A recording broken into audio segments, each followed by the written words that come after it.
stuff like that, you know, like a teenager, right? Okay. And there were a few points where I was asked to do certain things, and I said, no, I don't want to, I don't feel like it, I'm watching TV or whatever, you know.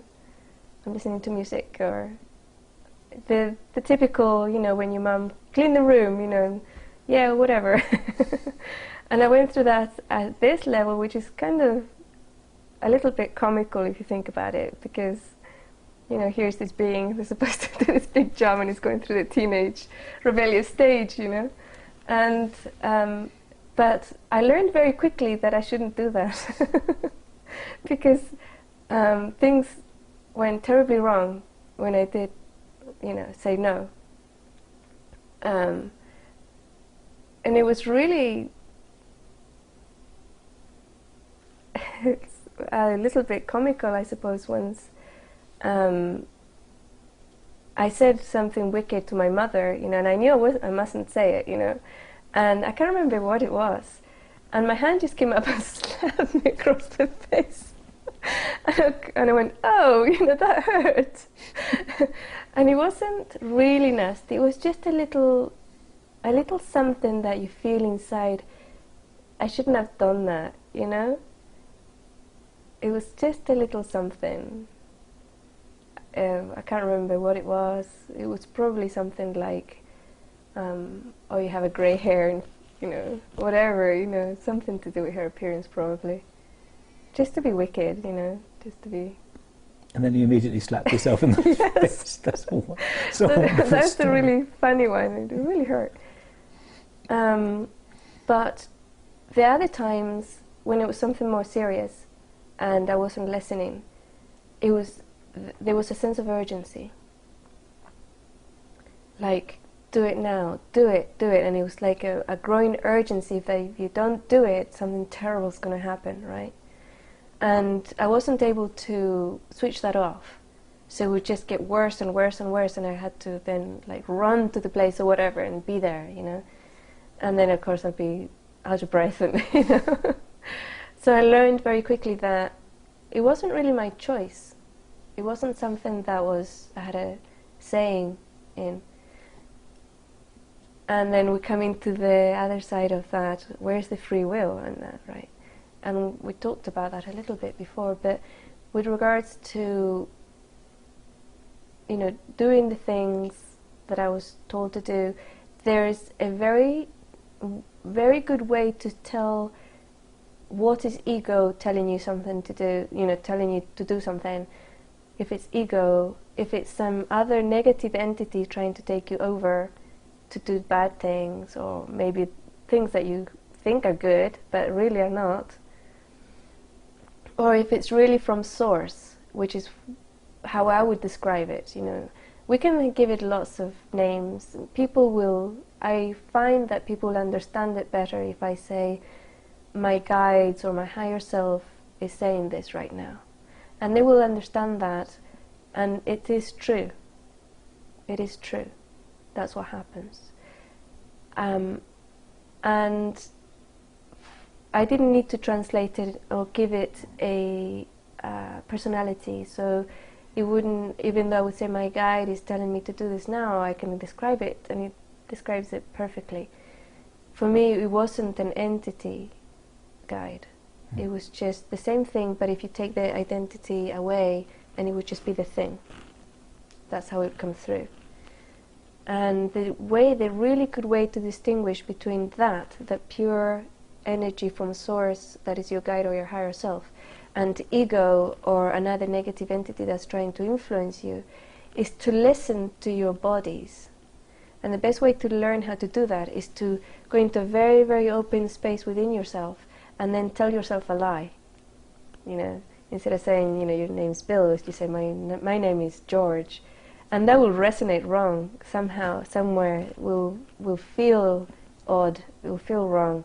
And then you know when it's true and when it's not, when it's source and when it isn't, when it's you, the genuine higher self you, and when it isn't.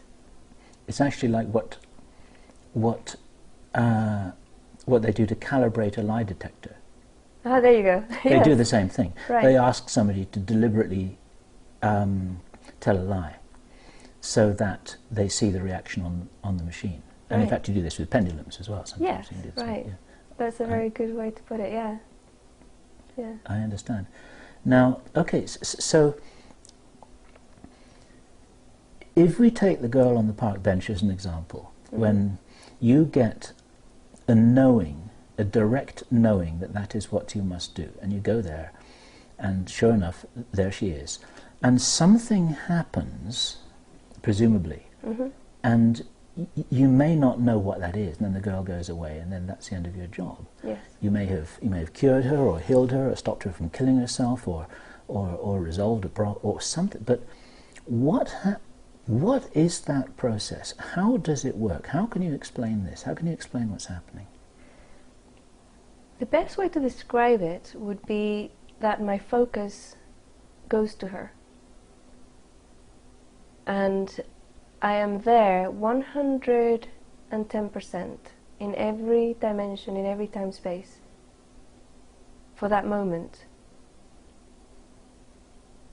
That's how I can, but I don't do anything. I don't have any intention. I don't have any attachment to outcome.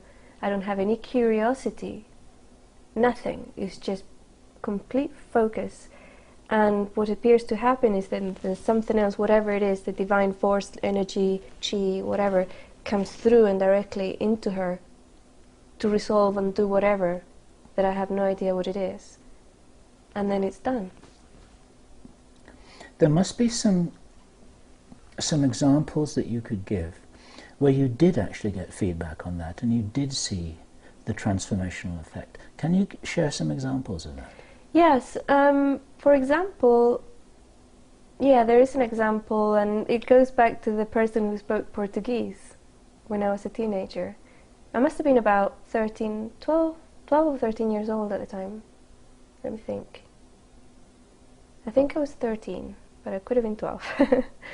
And my mum used to be a very outgoing person, very extroverted, and she used to have parties at our house most weekends. So there was always a party at our house, and there would be like 50 people plus at the parties. And that moment, normally, because I'm not an extrovert, I would go into the room and I would scan the room and see who wasn't vibrating at a high level or who was vibrating at the lowest level, and I would just go and sit next to them. That's what I would do. Just because you wanted to? Yeah, that was the natural thing for me to do. Okay. That's what I was here for, I suppose, right? Okay.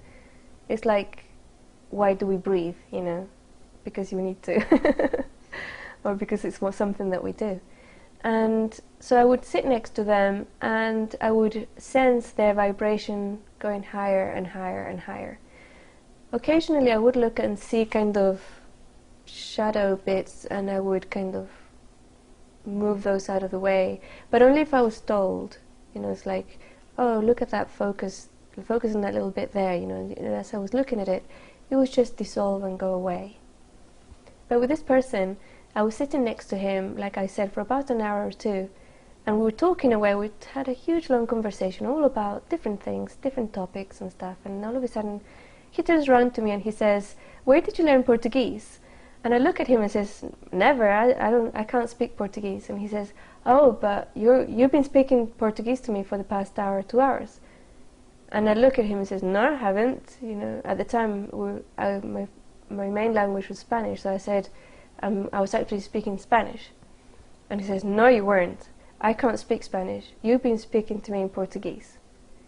And I said, at that moment I thought, okay, this guy's a little bit of a nutter. So I'll just quietly get up and go to the other side of the room, right? So that's what I said. I said, "Oh, well, it was nice meeting you." And I got up and I moved to the other side of the room. A few days later, I think it might have been about a week later, he came back to the house and he had a conversation with my mother. And I kind of listened in, and he said that when he was at the party, and for like 4 months he had known that he had a terminal illness, and he only had like weeks to live. I don't know what the illness was.